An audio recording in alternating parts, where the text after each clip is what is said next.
How's it going, guys? Thank you for tuning into another episode. I just want to give a second to thank you guys for coming back to my channel and to keep watching my videos and subscribing and giving it thumbs up. It really does help me push out more content, and I love just creating content for like anybody to see, because making videos, I just like doing it. So yeah, thank you again for watching. Today we are going to be making a custom shift boot because I'm tired of my leather one that I bought on Amazon or eBay, and you know when you buy the like $20 ones, they're usually pretty crap. So now we're gonna make a quality one out of a few items. Now for this DIY, I'm gonna be following a tutorial from a guy named Wadin on the HN forums. He made a DIY on how to create our own custom shift boot, so your shift boot might be a little bit different in terms of length. So this one is specifically for the 8th gen, but honestly, you can make any type of shift boot you want for any type of car, just as long as you have the correct length, or you can make it a little bit longer and cut to where you need it to be. So this DIY, it's going to require a few things. For me, I'm going to be making my shift boot with a sewing machine because I learned how to sew growing up with my grandma. So yeah, basically you can either sew or you can use fabric, glue. It's up to you. I just want it to sew just because it gives it more rigidity and it'll last a lot longer than glue will. You need a pair of scissors, a ruler of some sort. You could use a piece of paper. 8 by 11 is perfect. You use any type of paper. You just need to measure.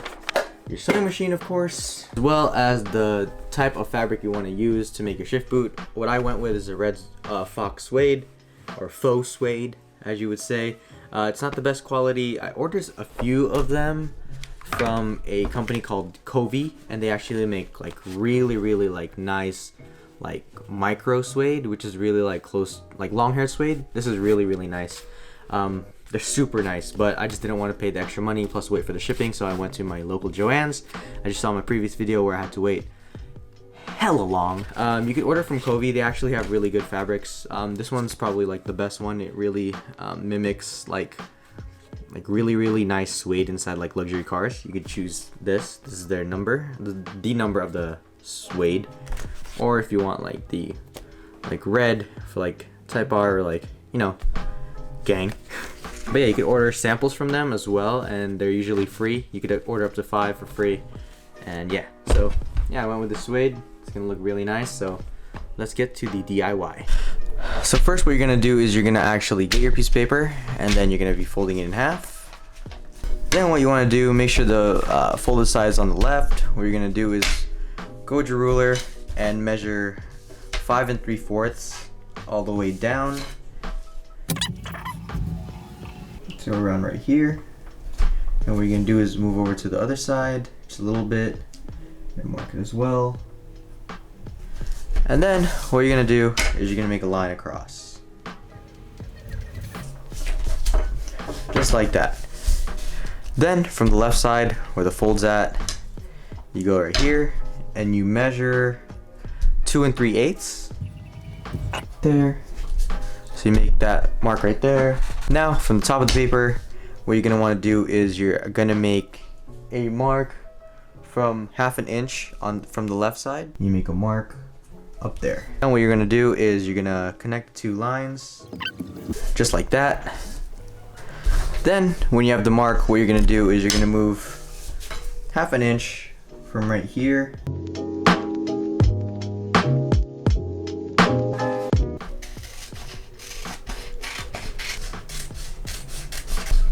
like that. So shit. Alright, well, no, you don't do that. Do it the opposite way, so then you have 2 lines. Damn it. Alright, BRB, I'm gonna actually cut it the right way. Now, so after you have like a template, you can honestly just make this out of like any length, to be honest. After you do this, what you're gonna do now is lay out your fabric and then start placing it on top and then cut your 3 pieces of fabric. What you're gonna wanna do is you're gonna wanna leave 1/2 inch on each side, so you have a lot of room to work with in order to sew, and then after that you could actually just cut off the excess. So yeah, it's always good to have more than needing more. So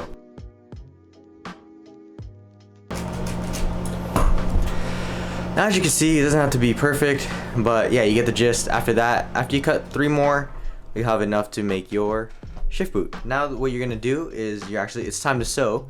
So now you're gonna want to put them both inside out, and then the part that you see is right here, so you put them both the opposite way, and then you're gonna sew it together right here. Just leave it like that. So right now we're gonna get sewing. So for this, what you're gonna do is you're gonna have the side that you want on the outside on the bottom, and then the side that you want on the outside on top. So basically when you flip it over, they're both sandwiched on top of each other. This is the inside, and this is the inside. So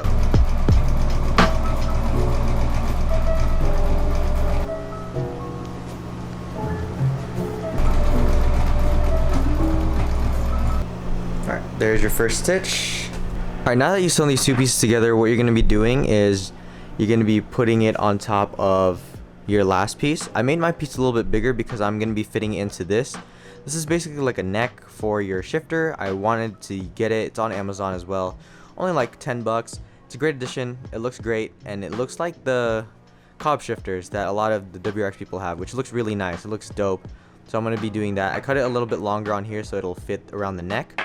So what you're going to do is you're going to put the outside part, so the suede part, on, and then you're going to put the satin part on top of that, which is the inside part. And what you're going to be doing is you're going to be sewing the same lines like across like this. So sew it like that, and then you're going to be sewing this side as well. Then after you've sewn all three sides together, it should look like this. Flip it up inside out, and then bam, you have your own custom shift boot. It'll look like this. It'll go stitching 3 ways. And then you could leave it like this, or what I like to do is to make it look a lot nicer is you're gonna flip it inside out. You're gonna put this part inside right here, just like that. And then what you're gonna do is you're gonna fold it. You're gonna have the edges line up to where that little marking is right there, just like that. And then you grab your handy dandy zip tie that you use to hold up all your front bumpers and your lips and stuff. Grab it. Should have something like this, just like that. Make sure all three are in all different locations so they're not all together, and then you close the zip tie off. Now that you have it zip tied, cut this off. Don't worry about the hard edge, it doesn't really matter. Then you basically flip it inside out, and you have what I call a dope shift boot. Alright guys, so yeah, after you have your shift knob, what you're gonna do is you basically put it in on top of your shifter, screw it in, and then you'll have your shift knob on top. So actually my new shift knob is coming in tomorrow, so I will catch you guys tomorrow. I'll show you guys basically what it looks like when it's on, and yeah, catch you guys the next day, tomorrow. Alright guys, it is the next day. I just got back from work and I did get my package in. This is my shift knob, so we will cut it open, and yeah, here it is. Just kidding, this is actually my thing so that I could put it in the vent to hold my phone. Give me a second while I go get my new shift knob in the vent. Package right here. That's more like it. This is the way right here. It is a Mishimoto shift knob. I got this from Amazon, 35 bucks. I was like, hell yeah. And it's weighted too. It's pretty heavy actually. Ooh, right there. It's a black shift knob. I think it'll look really well on my car, so I could, like, you know, shift, bang, bang, bang, bang, bang through gears. So yeah, we're gonna have this installed in my car, as well as the red shift boot, and should look sick. Now that we're in my car, what you're gonna do is you're gonna untwist your shift boot, literally just yank it, pull it off.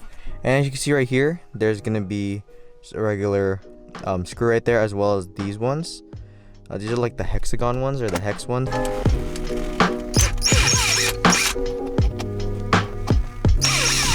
Then you just pull this off, and then you could just pull off your shift boot, which looks pretty ugly. I hate this.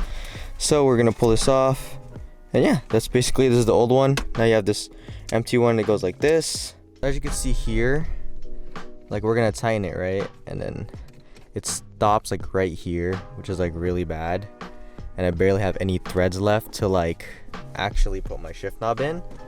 So what I'm thinking is I'm gonna try to like figure out a way for it to like screw in a lot more.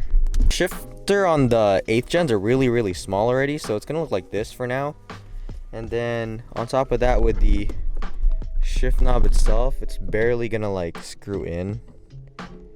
Yeah, it's not even screwing in. So yeah, what I might just end up doing is I might just take this out so that it just sits flush with this. So oh well.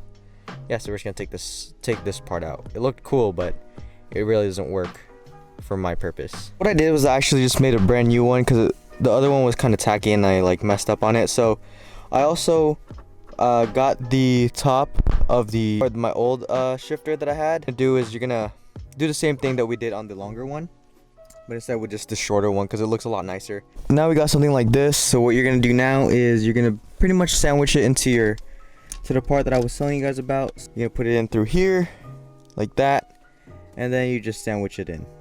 After that, then you stick this part on, and then you're pretty much set. Just make sure you sandwich it so that it's on there tight, so like this. And then after you finish product, you'll have this, which is pretty sick. So now we're gonna put it all together. There you go. Woo! That looks clean. And now you just put on your shift knob. Boom. There you go. That is the finished product. And feel free to keep pulling on it too, so that you could have like, or you could like depress it a little bit to make it look like that. Well, there you guys go. Here's my custom shift boot. As you can see right here, it's perfect the way I like it. There's still enough room in order to go into reverse as well, so it doesn't look like it's breaking. Yeah, it looks really good. Alright guys, that's gonna be it for this video. I hope you guys liked it. I'm gonna be doing more of these DIYs just because when you DIY something for your car, it really adds a unique touch that only you have. So yeah, I'm gonna be doing a lot more of that, and as well as making other stuff such as like tomorrow I believe I'm gonna go try to make side skirt extensions by stuff you could buy from Home Depot instead of buying like all the ABS plastic that you buy on like eBay. Also, Vit sent me another calibration for my car, so what I'm gonna do is I'm gonna data log for him. But unfortunately, it's really boring when I like just do the same thing over and over again. It's not that I'm not really pushing the car. So what I'm gonna do is I'm gonna start filming when he starts telling me to push the car hard, so you guys can see that part of the tuning process. And yeah, I'm gonna go data log now. So stay humble, build cars the way you guys want to build the cars yourselves. And until next time, I'll catch you guys later. Peace.